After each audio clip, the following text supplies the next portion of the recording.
Hey, and welcome back everyone to a brand new episode on the Identity Coach Tim's YouTube channel.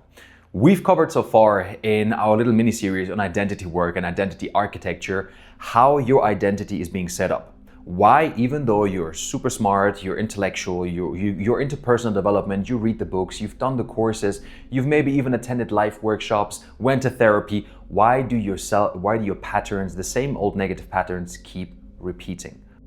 So, quickly, before we continue with the video right now, I just want to share a huge update. So I'm organizing and hosting my very first live identity architecture workshop on the 5th of April at 8 p.m. Central European time.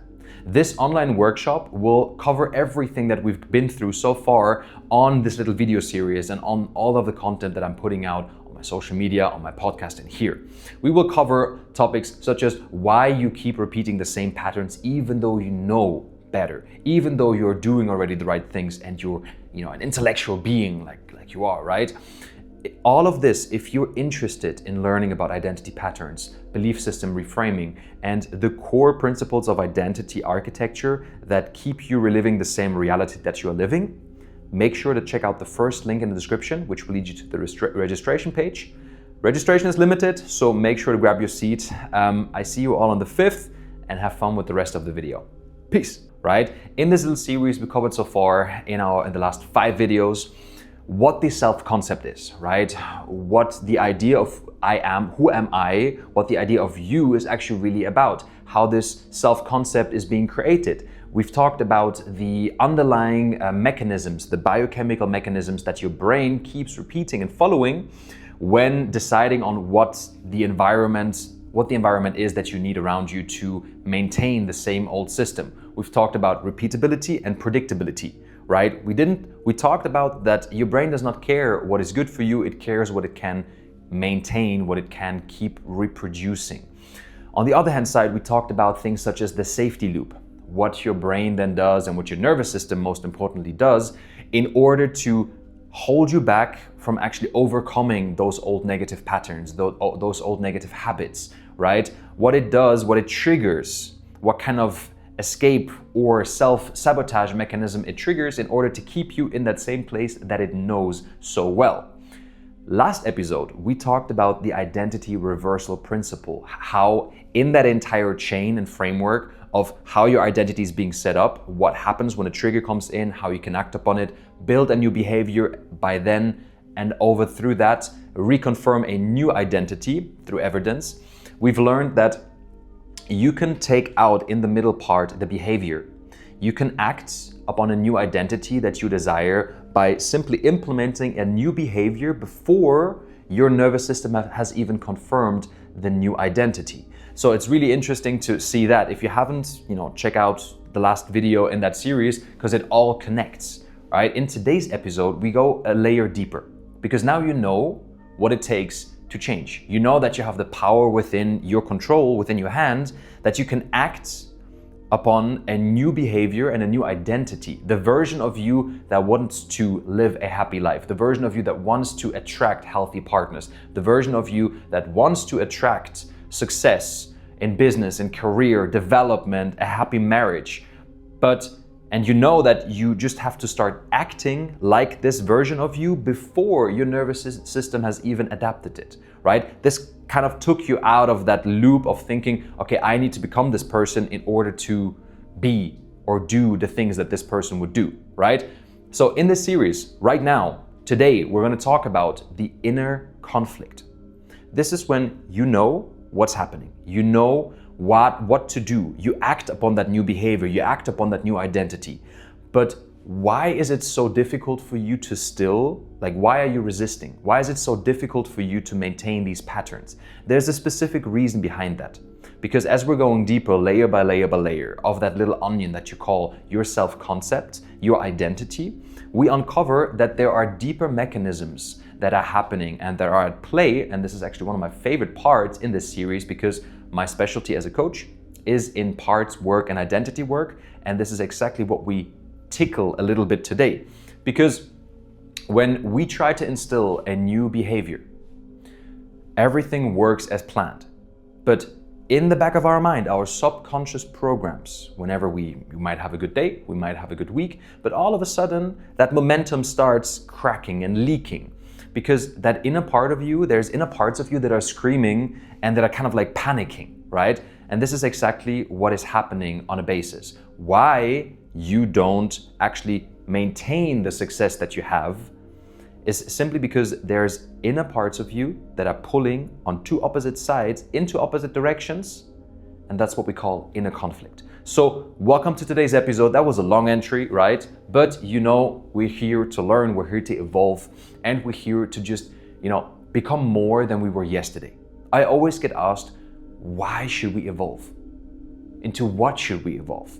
Well, if you've been attracting toxic relationships so far, then a step of evolvement would be attracting healthy and grounded and safe environments and safe relationships. If you keep attracting poverty and you're in a really bad financial place, that is what your energy, your frequency has been radiating into, and maybe the evolvement should be a more safe and secure environment in order for you to live financially stable, right? These are all different manners of looking at it, but today, we're gonna tackle the topic of internal conflicts. Why you keep resisting even though you do the right work. So let's get into it. So the main core principle that we cover today is that you don't lack really discipline when it comes to changing, right? You wanted to go to the gym. Let's always love taking the example of going to the gym, right? You want to go to the gym and lose some weight or get in shape for summer, right? You go to the gym, you start going, the first week goes great. The second week is still okay, but you didn't go 5 times now, you maybe went 3 times. And then in the third week, all of a sudden you start losing that momentum. Why? It is not because you lack discipline. It is not because you're lazy. It is not because you're not good enough and you're not able to achieve that goal. It is because self-sabotage through a psychological lens is an unresolved inner conflict of two opposing parts that are pulling in opposite directions. Let me explain that. So on this whiteboard behind me, you will now see a framework that I've set up for your internal conflict. From the moment that you start having a desire for transformation and for, a new path in your life, over to the losing of momentum, back over to, reconfirming the same identity in the same loop, repeating it over and over and over again. Okay? So let me get into this framework. We have desire, right? That desire will trigger a threat. I will do the meta version of it, explain it first, and then go into depth. So you have a desire of, I want to achieve something that leads into, or that activates a certain threat, that activates simultaneously, that will activate your inner protector. Really interesting, a part of you that just wants to protect you, that wants to keep you safe and keeps you from hurting or feeling hurt. That will lead into a behavior, and that behavior will then turn into regret, reconfirmation of the self-concept, and repeating the loop, starting all over again, and all over again. Like one example that I love mentioning here is the one of the gym, right? You have this, if you are a gym goer, if you like going to the gym, you have this classical phenomenon on the 1st of January where people come into the gym with New Year's resolutions. They want to lose weight, they want to get into shape. Like 2026 summer will be their year and they will really accelerate, right? In January, you still have, the gym is packed. You need to stand in queues and take tickets in order to get from machine to machine. By the end of January, you've dropped maybe 10% already, right? By end of February, all of a sudden, you're down in capacity by around 20% from what has been gained. And latest by April, mid-April, end of April, you maybe have 15 to 20% remaining out of all of the people that signed up. That is so typical, and it explains exactly what is happening here, because every single one of them, maybe you included, is struggling with this inner conflict, inner parts that are sabotaging their way. And actually sabotage here is, I'm gonna do a little, give you a little hint. Sabotage is not actually what you think it is, right? I mentioned already that sabotage is just an unresolved conflict of inner parts. So let's get into it. Desire, right? It all starts with a desire. It's really important. Like you have a desire to change, you have a desire to transform. Bringing you to this video, watching this video right now, something inside of you got triggered because it felt like there needs to, like you want to resolve a certain part of you, you want to resolve a certain trait that you're unhappy with. Maybe it's the situation that you're in right now in life, maybe it's the relationship, maybe it's the career, whatever it is, right? It always starts with a desire. The desire is, I want to be healthier. The desire is, I want to live more authentically. The desire is, I want to set more clear boundaries. The desires as well can be, I just want to speak more up. I want to please less, right? Live more for myself.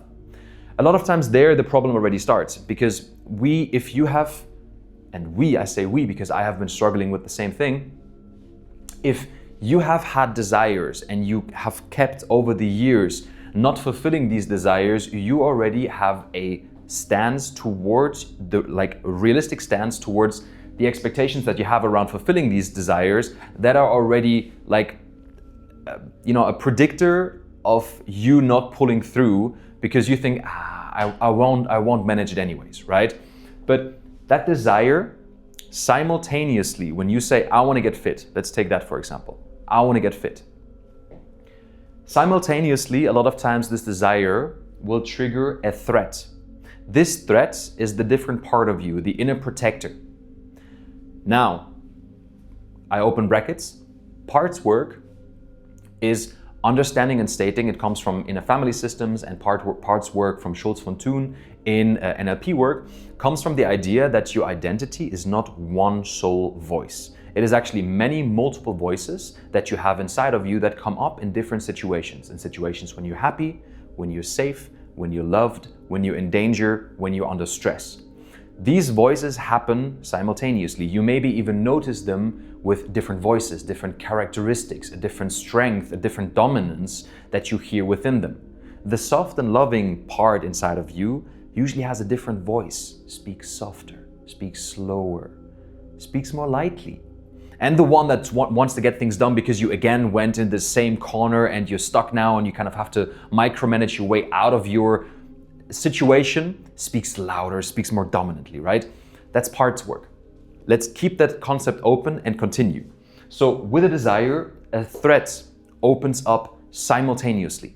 This threat could be, well, if I go more to the gym, then I won't have more time for my girlfriend.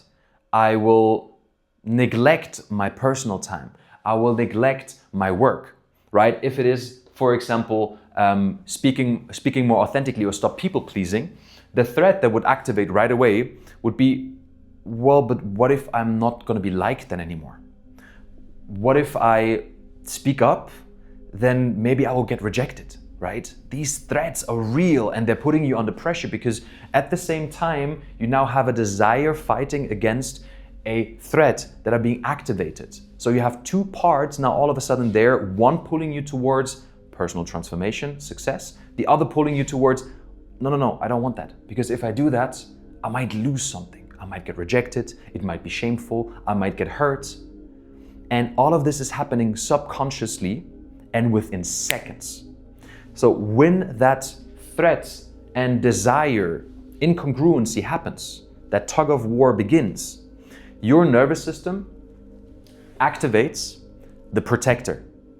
Again, the protector, metaphorically speaking, you can imagine it as like a little mannequin inside of your brain with this helmet, with this, ready to go to war, ready to finish off a conflict that is happening. Obviously, it's a system, it's a pattern, it's a certain reactionary framework that happens and activates whenever this, incongruency, this conflict appears. Why? Because the protector is being sent by your nervous system.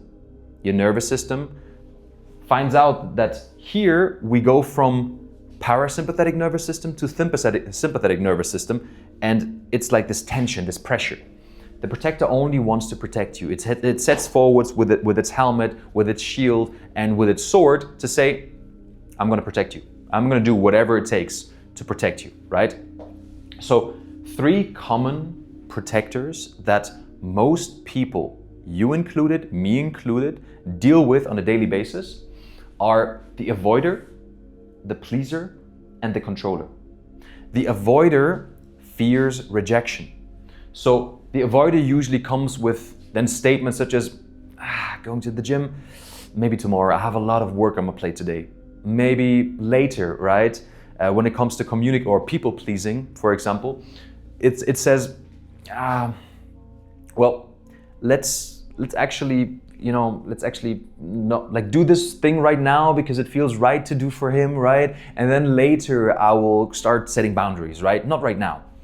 The avoider usually leads or covers itself or manifests itself through procrastination, through people pleasing, through avoiding conflict and therefore disrespecting his own boundaries.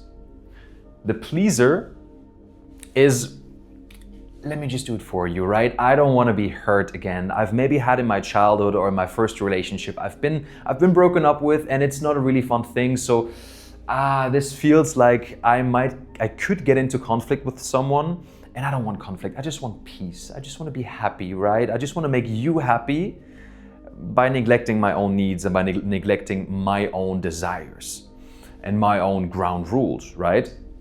So pleaser obviously leads into people pleasing. It leads into over giving and draining your own battery, draining your own energy, giving more than you're supposed to keep. And the controller fears the most the fear of loss of control. So usually if you feel like you're getting outside, like things are getting outside of your control, the controller usually steps in as a protector and wants to over control everything, wants to direct, wants to dominate, wants to overachieve and overperform in order to maintain the system. Like if I keep, because what the controller fears the more is as well the fear of rejection. It doesn't want to get rejected. So what does it do? Instead of calibrating, finding its balance again and realigning with his or hers, her needs, what it wants to portray, what it wants to authentically speak out, what kind of person he or she wants to be right now, what it does, it says, no, okay, I know that if I perform, I will get validated. So let me overperform, let me just focus on do instead of reflecting, instead of, really taking time to see what the problem is. No, if I work, I will solve it somehow.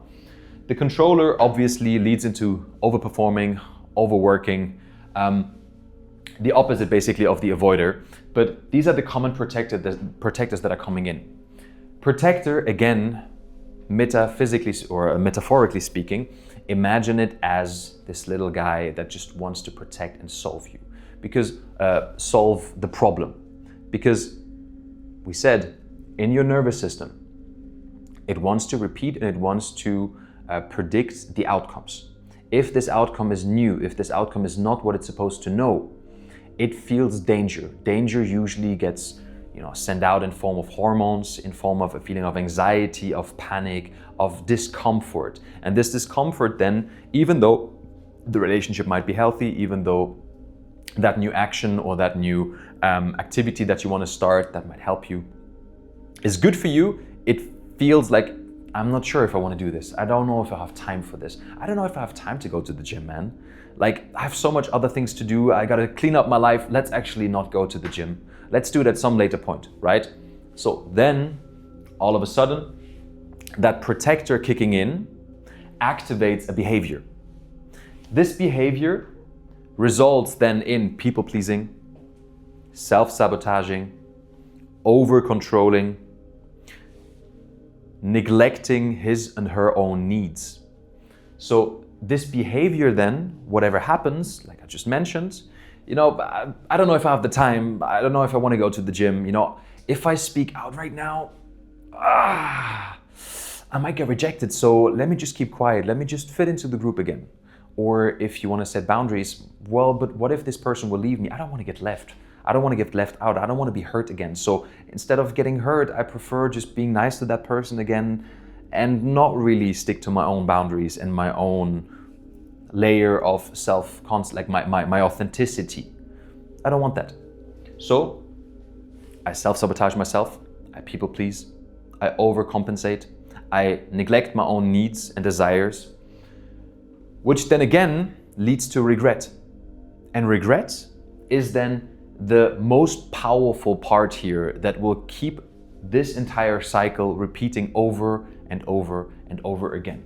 Because once this behavior happens, you didn't go to the gym now, you didn't set boundaries, you started people pleasing again, you didn't speak out, you kept yourself small.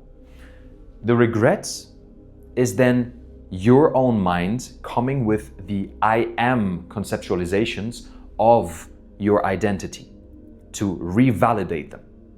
Well, maybe I'm just too lazy. Maybe I'm just not good enough. I mean, this always happens to me over and over and over again. Maybe I should just stop trying. I'm just not fit to make this change. I'm not good enough in order to attract healthy love, right? Maybe that's what I deserve. Maybe that's what I deserve. Everything, every statement that comes after the I am is a direct reflection of what you believe that is true about yourself. That is the most important and most crucial thing. Understanding that self-sabotage is just an inner conflict between two parts. The question now becomes, how do I stop this cycle? This cycle is a vicious cycle that every single one of us is dealing with every single day. My biggest problem is that I was an introvert and I was afraid to speak out to people. I was afraid to speak out to people because, in my past, one of my relationships was a very painful relationship. I was hurt. I didn't want to get hurt. So I felt that if I spoke out, if I give my opinion to the world, I might fear rejection. I might get hurt again. I might get rejected. I might not be understood. So I preferred staying small. Until I've realized through my process of identity work that the underlying problem is not that I'm not good enough or that I might get hurt, because maybe I won't get hurt. The underlying question was more, okay, what part of myself is being activated right now? What is this part? I started going within myself. And in identity parts work, it is important that we approach it in a playful manner, because a lot of times these parts have had traumatic experiences. That's why they created this specific behavior. No part inside of you is inherently bad. It has always just been shaped through the experiences and through the trauma that you've experienced to hold this viewpoint upon your life. You might get hurt. Don't reach out. You're not good enough. All of your parts and your soul, your core identity at its fundamental layer has always been pure love and pure good intentions. The different parts that you built once you have adapted to the new environments were inherently good, and they wanted to serve one positive purpose, one positive intention for your life, to make you happier, to make you more social, to make you express more authentically, to make you live healthier, to integrate you and portray what you want into the world in order for the world to accept you. There is an underlying intention behind every part that holds you, especially that protector. It wants to protect you from something. Now, the questions that you should ask yourself in that specific moment are 3 simple questions to understand, because we've covered in our videos, and I've mentioned it multiple times. Carl Jung said, until you make the unconscious conscious, it will control your life and enslave you to its own beliefs. So the idea here now is not to solve any problem. Identity is something that you can technically understand, but you have to emotionally be able to understand and become aware of what the real core problem is. Only if you're aware of the real problem, you can then go out and solve that problem. But awareness is the fundamental, the most important part. If you take anything from the videos that I make, it should be awareness is the key. Because once you can name a problem efficiently and effectively, the problem is already solved halfway, 50%. Solving the problem then, the how, is a different part, right? It's different techniques. It's through coaching, part works integration, identity pattern reframing, belief system reframing. These are all different techniques that I do within my coaching sessions with my clients, and they've had huge results already through understanding and becoming aware. Because awareness, again, is the foundation of your personal transformation. Becoming aware of it. I love repeating it, and I will probably repeat it over and over and over and over and over again. If you get tired of it, so be it. If you love it, make sure to follow for more videos. Leave a like, leave a comment, whatever you feel you want to share with the community here. We grow and we live together. So here are then 3 questions that you can ask yourself. Whenever you feel this loop happening, whenever you feel self-sabotage, people-pleasing kicking in again, for you to stop it when happening or when being in action. Those 3 questions are, what part of me is active right now? Go inside of yourself. If you're in the office, if you're at home, if you're in a situation where you can take a couple of minutes out, take some time, sit down, close your eyes and really go within. Ask yourself, what part of me is active right now? Where is this voice coming from? What is this voice? How does it sound like? Does it have a form? Does it have a shape? Does it have an emotion attached to it? What part of me is active right now? If you don't have that time, keep a steady pace. Breathe. Really try to calm down your nervous system before doing any action, before reacting in an unusual manner, or before latching out and starting that entire cycle over again. Breathe. Take a moment to go within yourself and ask yourself, okay, what part of me is active right now? The second question you can then ask yourself once you've identified the active role is, what is it trying to protect me from?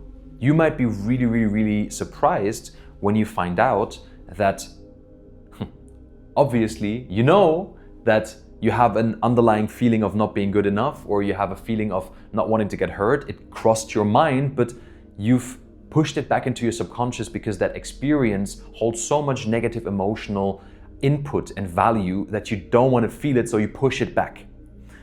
Let it come to the surface. Ask yourself, okay, what is this really trying to protect me from? And just observe. Observe in silence and see what comes.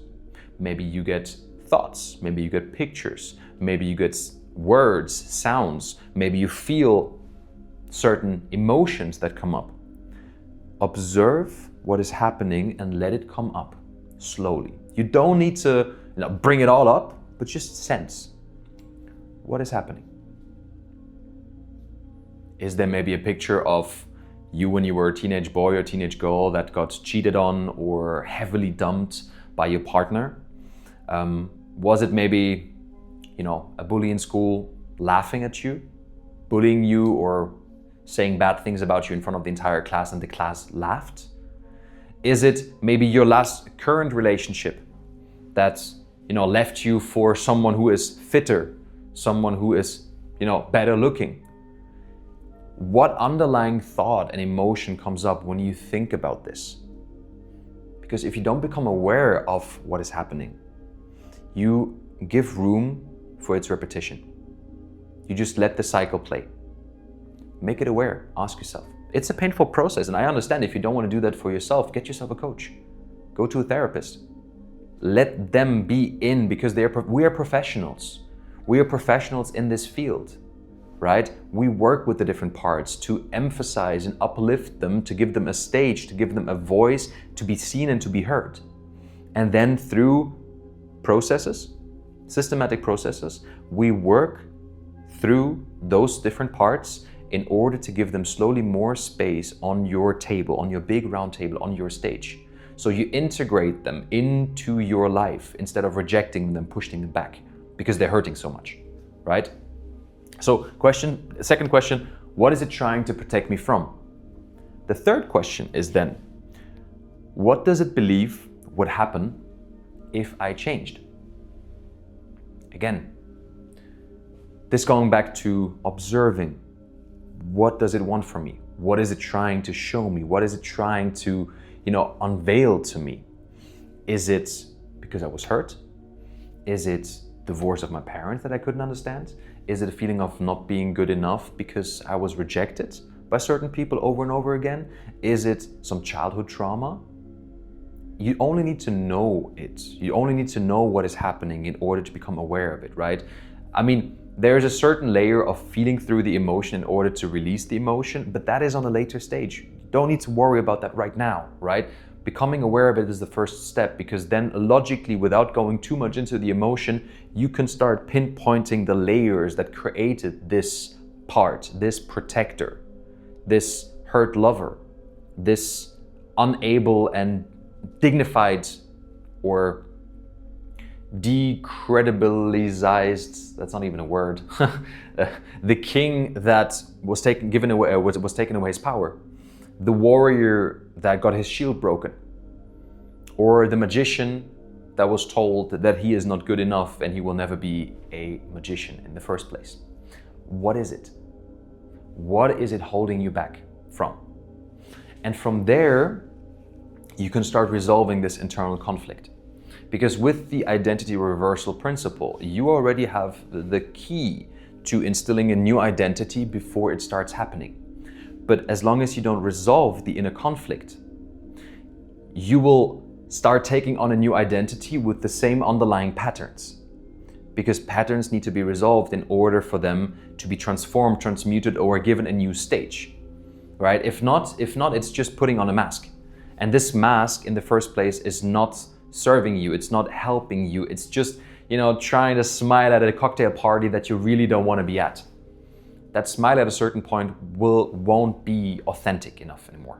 People will start seeing it, people will start feeling it. They feel that something's off.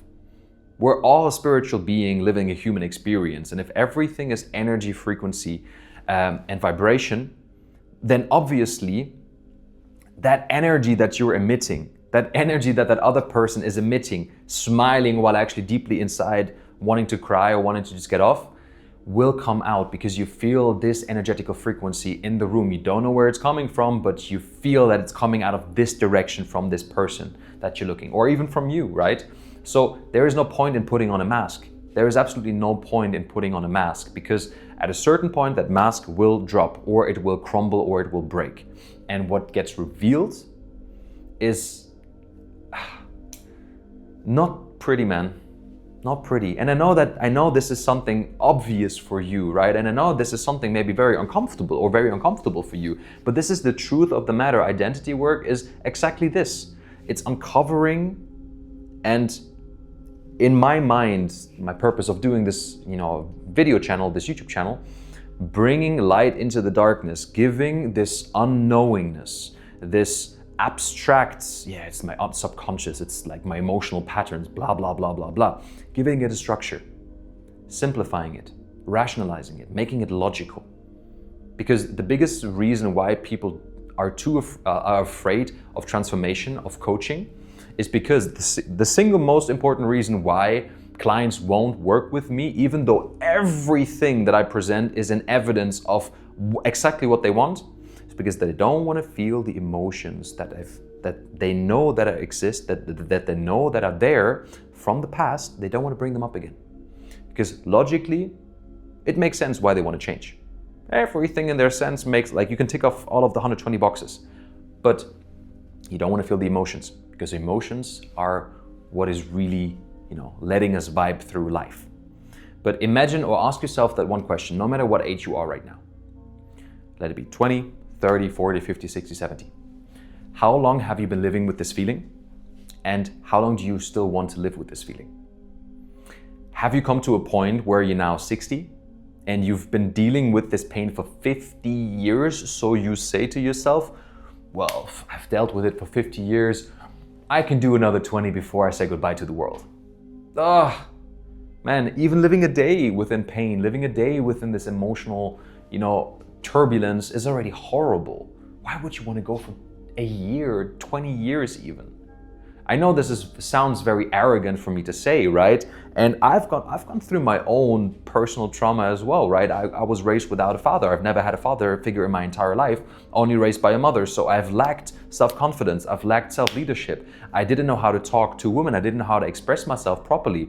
I had huge problems of not feeling good enough, constantly feeling lower than others, constantly having like an imposter syndrome, right? Of believing like, anyways, I won't succeed in life. So everything I attracted into my life was this. It was financial loss, it was debt, it was toxic relationships, it was, pain, bad career choices, trouble. been through that, and I'm only 29, turning 30 this year, right? Some people carry this their whole lifetime. And maybe even, I don't want to say even, but most likely your pain is even worse than mine. I get it. I understand it. But how would your life look like if you could live this new version of you without the old pain that you carry? How would this new life look like? How would your future look like if you wouldn't have to hold yourself back, if you wouldn't need to get triggered, to hide, to, retract, to, go into the corner every time a certain trigger comes up, a certain self-sabotage move comes up? How long do you want to keep repeating the same cycle, the same loops over and over and over again? A smart philosopher, or a really wise philosopher once said, well, until the moment when you can't take it no more. When the pain of not changing becomes higher than the resistance that you have to overcome in order to change.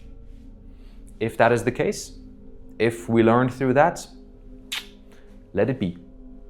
Enjoy the ride until it's happening, but then start working on yourself, because that's the most important, crucial thing. Because if you're really a soul, like I'm lashing out again into the philosophical space, if you are really a soul living a human experience, a physical experience, then your goal is to take in all the experience, resolve and evolve your soul over and throughout this energetical state that you have been given, the contract that you have been given. You have to evolve. And evolving is letting go of the old, resolving the old, and embodying the new values like respect, like honor, new values like authenticity, self-love, compassion, empathy. These are the cardinal virtues of life. Through Christianity, but as well in all major religions, these are the major virtues that you have to start living and embodying. Because only like this, you will find your path to upper realms, to higher levels of consciousness, to a happier and more fulfilled life, if you want to speak in plain terms, right? To attract the life that you want, a happy relationship, a happy marriage, a happy family, good financial success, the right career choices, a healthy body, healthy mind, healthy, emotional nervous system. It is all through that.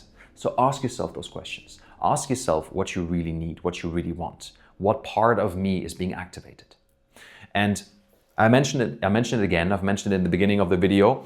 I am hosting, if all of this, what I said so far, interests you, and the video series so far is of your interest, I'm hosting my very first live workshop, live identity architecture workshop, on the 5th of April at 8 p.m. Central European time. In this 1 hour plus workshop, we'll go over everything that we deep dived into over the last couple of episodes, and even further. So if you want to, be part of that workshop, make sure to check out the first link in the description. Leads you to the registration page. Registration is open until the 3rd, and I'm really looking forward to seeing you there, because my goal is to, help as many people out there, help myself learn through the process, but help as many people out there to evolve as human beings, to evolve their identity into a version that can hold and contain a life that they can't even imagine right now. Okay? So, first link in the description. Make sure as well to share this video with people that should listen or should hear this. If you like, leave a comment, whatever you need to do. I will keep doing these videos every single week, becoming more and more authentically myself, pushing myself more out there, because that's my form of evolution, right? Doing what I'm scared of doing, stepping into the role of the man that I really want to become. With this being said, I love you all. Thank you for tuning in today. See you in next week's video, where we continue on the different parts that make your life the way that you experience it right now. Peace.